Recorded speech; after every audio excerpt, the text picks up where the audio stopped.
of today's stream, which is where I wanted to sort of talk about subcultures and how they're a mimicry and a sort of replacement and in a way a sort of mockery of the community of the Yeah, church, right? It's like it's trying to fill that gap in people's hearts yeah, in their yeah, lives. yeah. Like for me, subculture was a very important part of me coming to Christ and the church. I don't know.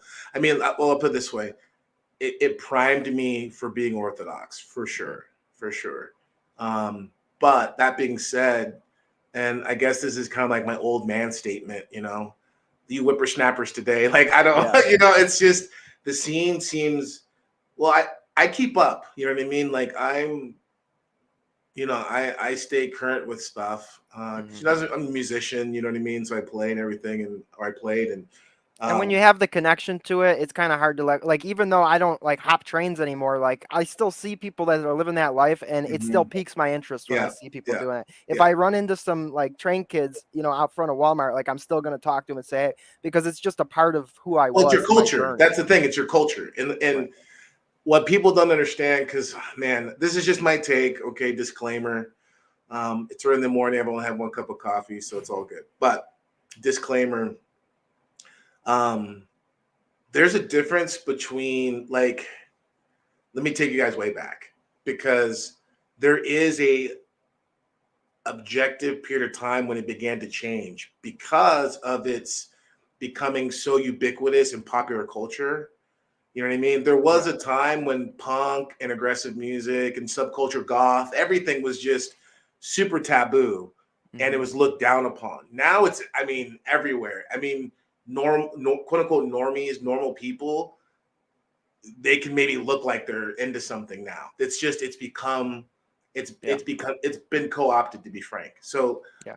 that being said, it is a different thing because the subculture at the time, and in particular subcultures that I was involved with, they were really about trying to call out certain aspects of popular culture. Um, they weren't just about kind of like having a niche thing. They were a critique of something that has been lost, it seems. And this is what I mean by that. I was shocked in 20 and during all the COVID stuff, how many subculture like punk people like got on board with it. Yeah. I was surprised how quickly they fell in line, and Right. I was like, okay, now it's really like it's dead, because it fell so quickly in line with the authoritarianism. Um, it was just everything counter to what I experienced, and like only one old timer that I saw, like John Joseph from the Cro-Mags, he was like calling all that stuff out. But a lot of other guys, and just a lot of scenes, it's like I saw flyers for shows around here, and I've heard about people were saying like, "Oh, you need to show your vax proof," or Yeah. You better come masked up to the punk show when yeah, the that punk. I was man, I was like, "Oh my gosh!" Yeah. So in a nutshell, that's kind of what I think of it now. Yeah.